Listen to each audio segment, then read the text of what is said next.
जमे हदीस पाक मौजूद है कि हज़रत ज़ैद बिन अरकम रज़ी अल्लाह तआला अन्हु फरमाते हैं कि सहाबाए किराम रिज़वानुल्लाहि तआला अलैहिम अजमाइन ने नबी करीम सल्लल्लाहु तआला अलैहि वसल्लम से पूछा, या रसूलल्लाह सल्लल्लाहु अलैहि वसल्लम, ये कुर्बानी क्या है? कुर्बानी का अजर व सवाब क्या है? हमारे लिए कुर्बानी करना कैसा है? तो नबी करीम सल्लल्लाहु तआला अलैहि वसल्लम ने फरमाया, सुन्नत अबीकुम इब्राहीम, कि ये हज़रत इब्राहीम अला नबीना अलैहिस्सलातु वस्सलाम की सुन्नत मुबारक है। तो फिर सहाबा ने पूछा, या रसूलल्लाह सल्लल्लाहु अलैहि वसल्लम, ये कुर्बानी अगर हम देंगे तो हमें इसका क्या अजर और सवाब मिलेगा, इसका हमें क्या फ़ायदा मिलेगा? तो नबी करीम सल्लल्लाहु तआला अलैहि वसल्लम ने फरमाया कि तुम्हें जानवर के, यानी अगर बकरा दे रहे हो तो बकरे के एक बाल पर अल्लाह तबारक व तआला तुम्हें एक नेकी अता फरमाएगा। तो अब हिसाब लगा लें, आपके जानवर के जिस्म के ऊपर कितने बाल होते हैं और लाखों और करोड़ों की तादाद में होते हैं, वो हम उसकी गिनती तक भी नहीं कर सकते। तो आप हिसाब लगा लें, फिर अल्लाह तबारक व तआला आपको कितनी नेकी और कितना अजर और सवाब अता फरमाएगा। तो आज मैं आपसे ये गुजारिश करना चाहता हूँ कि हम जानेंगे कि कुर्बानी किसके ऊपर वाजिब है और कुर्बानी के क्या क्या मसाइल हैं। तो इंशाल्लाह वो आज मैं आपके सामने आपकी पेशी खिदमत रखता हूँ इंशाल्लाह। सबसे पहले तो कुर्बानी किसके ऊपर वाजिब है, आपको ये अच्छे तरीके से याद रखना चाहिए। और हमारे माशरे में तो अनगिनत लोग ऐसे हैं कि जिनके ऊपर कुर्बानी वाजिब नहीं होती और वो कुर्बानी अदा कर रहे होते हैं, और जिन पर कुर्बानी वाजिब होती है वो कुर्बानी देते ही नहीं है। तो सबसे पहले अच्छे तरीके से आप याद रख लें कि कुर्बानी जो है, कुर्बानी के मसाइल भी वो जो है कुर्बानी के जो फ़र्जियत के मसाइल हैं, वाजिब होने के मसाइल हैं, वो भी ज़कात के साथ मिलते जुलते हैं। यानी जिस तरीके से जिस बंदे के पास 52.5 तोला चांदी है उस पर कुर्बानी वाजिब है, या जिस बंदे के पास 7.5 तोला सोना होगा उसके ऊपर कुर्बानी वाजिब है, या उसके अलावा जिस बंदे के पास इतनी 52.5 तोला चांदी या 52.5 तोला सोने के रकम के बराबर जो है पैसे मौजूद हों, उस बंदे के ऊपर भी कुर्बानी वाजिब है। इसी तरीके से अगर आपके पास इस तरह का कोई माल तिजारत है उसके ऊपर भी कुर्बानी वाजिब है, या कोई प्लाट है उसकी कीमत भी अगर यहाँ आके ठहरती है 52.5 तोला चांदी या 7.5 तोला सोने पर, तो उस बंदे के ऊपर भी कुर्बानी वाजिब है। लेकिन याद रखें कि ये ज़कात और कुर्बानी के ये मसाइल तो सेम है, लेकिन इनमें थोड़ा सारा फ़र्क भी है। वो क्या है कि जो कुर्बानी के ये जो मसाइल हैं या कुर्बानी की ये जितनी भी चीज़ें हैं, आपके पास मकान है, आपके पास अगर गाड़ी है, आपके पास माल तिजारत है, आपके पास 52.5 तोला चांदी है, आपके पास अगर 7.5 तोला सोना है, तो कुर्बानी के लिए ये आपको उन अयाम के अंदर होना ज़रूरी है। यानी जो कुर्बानी के 3 दिन होते हैं ना, तो इन 3 दिनों के अंदर इन चीज़ों का होना लाजमी है, फिर आपके ऊपर कुर्बानी बनेगी। ऐसा भी नहीं है कि अगर आपके पास जो है ये माले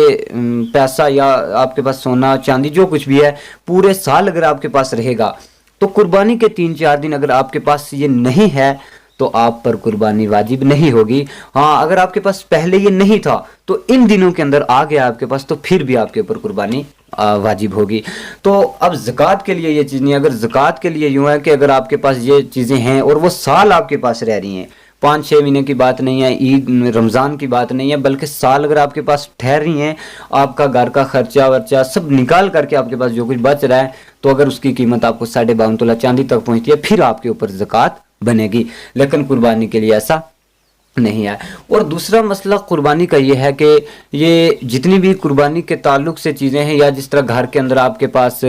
मतलब आपके पास कोई फालतू गाड़ी पड़ी हुई है, उसकी भी आपको मतलब कुर्बानी उसकी भी बनेगी। इसी तरीके से अगर कोई मकान है आपके पास, तो उसमें अगर आप 2-3 कमरे इस्तेमाल कर रहे हो, तो 1-2 कमरे आपके पास अगर फालतू बने तो उनके ऊपर भी कुर्बानी बनेगी। तो अब ऐसा भी नहीं है किसी बंदे के पास 52.5 तोला चांदी अगर नहीं है, उतना पैसा नहीं है, उससे अगर कम है, तो यानी 52.5 तोला चांदी से अगर आप कम लगाओगे, 30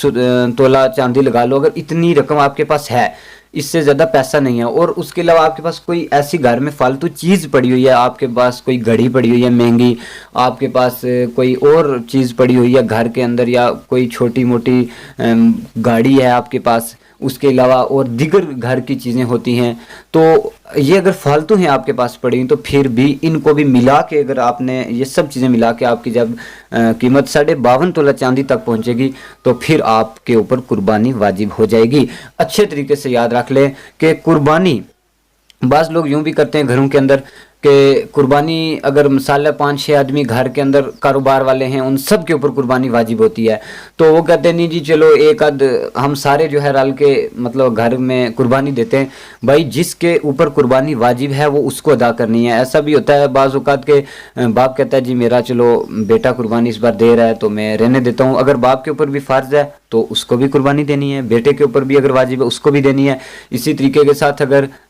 بیوی کے اوپر اگر قربانی واجب ہے اس کو بھی اپنی طرف سے دینی ہے۔ یہ جتنی بھی مطلب گھر کے اندر جتنے افراد رہتے ہوں سب کے اوپر اگر قربانی واجب ہے تو سب کو قربانی ادا کرنی ہی کرنی ہوگی۔ اور دوسرا یہ مسئلہ ہے کہ بعض لوگ یوں بھی کرتے ہیں کہ چلو خیر میں اپنی طرف سے اس بار نہیں دوں گا، میں اپنی والدہ کی طرف سے قربانی کر دیتا ہوں، میں اپنے دادا کی طرف سے قربانی کر دیتا ہوں۔ بھائی قربانی اگر آپ کے اوپر واجب ہے تو پھر آپ کو ہی قربانی کرنی ہے، جب تک آپ اپنا واجب نہیں اتارو گے تب تک آپ دوسرے کی قربانی کر نہیں سکتے۔ اس لیے یہ ضروری ہے کہ قربانی اپنی طرف سے کی جائے اور اپنا پہلے فرض اتارا جائے، پھر جو ہے اپنے باقی عیال کی طرف سے قربانی کی جائے۔ اب بعض لوگ اس کے اندر یہ کرتے رہتے ہیں جی اس کے اندر یہ بال یا ناخن کاٹنا کیسا ہے، تو میں آپ کے سامنے یہ سنن نسائی سے جو ہے انشاءاللہ العزیز آپ کے سامنے یہ بیان کرتا ہوں کہ یہ جو بال کاٹنے کا مسئلہ ہے یہ کیا ہے۔ یہ دیکھتے ہیں حضرت ام سلمہ رضی اللہ تعالی عنہما سے مروی ہے کہ حضور علیہ الصلوۃ والسلام نے ارشاد فرمایا جو شخص بقر عید کا چاند دیکھے اور وہ قربانی کا ارادہ کرے تو اپنے بال اور ناخن کو کاٹنے سے روکے، اپنے بال اور ناخن کو نہ اتروائے۔ حضرت ام سلمہ رضی اللہ تعالی عنہ سے مروی ہے کہ حضور صلی اللہ علیہ وسلم نے ارشاد فرمایا جو شخص قربانی کرنا چاہے وہ 10 ذی الحجہ تک اپنے ناخن اور بال نہ کاٹے، پھر 10ویں تاریخ کو قربانی کے بعد جو ہے اپنی حجامت کروائے۔ تو سنن نسائی کے اندر یہ حدیث پاک موجود ہے کہ جس بندے کو قربانی کرنی ہو وہ نہ اپنا بال کاٹے نہ اپنے ناخن کاٹے، یعنی اپنے جسم کی کے اعضاء میں سے کسی قسم کا کوئی بال جو ہے وہ نہ کاٹا جائے۔ تو بعض لوگوں کا یہ بھی خیال ہوتا ہے کہ یہ جو سینگ ٹوٹ جائے جی اس کے بارے میں کیا ہے، تو دیکھیں سینگ ٹوٹنے کے بارے میں بھی یہ سنن نسائی کے اندر جو ہے حدیث پاک موجود ہے، انشاءاللہ وہ بھی میں آپ کے سامنے رکھتا ہوں۔ وہ کیا ہے کہ سینگ ٹوٹنے کے بارے میں ہے، جناب جری بن کلیب رضی اللہ تعالی عنہ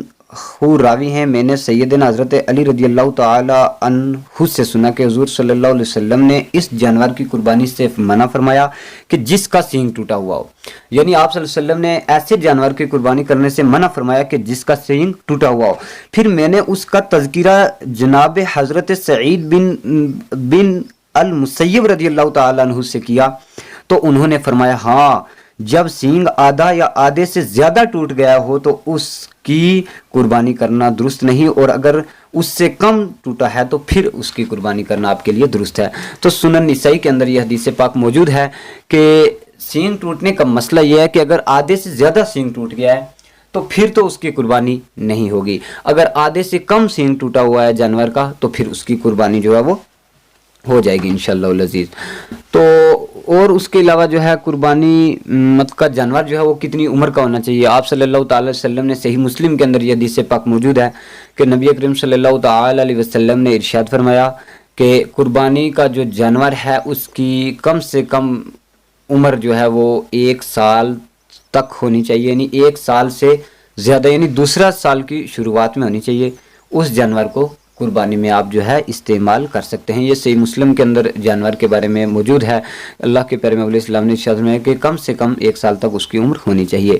آگے اب دیکھیں بعض لوگ قربانی دیتے بھی ہیں، قربانی ادا کرتے ہیں، لیکن وہ اس کا گوشت جو ہے لوگ صحیح سے استعمال نہیں کر سکتے ہیں۔ حدیث پاک موجود ہے سنن نسائی کے اندر بھی اور بھی کتب کے اندر یہ حدیث پاک موجود ہے کہ آپ سارا جو گوشت ہے قربانی کا وہ خود بھی رکھ سکتے ہو، لیکن اس سے بہتر یہ ہے کہ غربا اور مساکین کا حق ہوتا ہے